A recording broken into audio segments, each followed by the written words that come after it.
In this video, I'm going to show you how to watch live football on YouTube TV across multiple devices.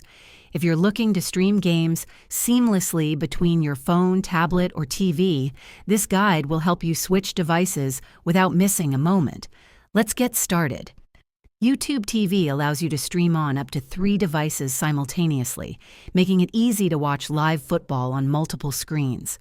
Start by ensuring all your devices, such as smartphones, tablets, or smart TVs, are connected to the internet and have the YouTube TV app installed. Log in with your account on each device, then browse the channel lineup to find the game you want to watch on ESPN, Fox, CBS, or NBC.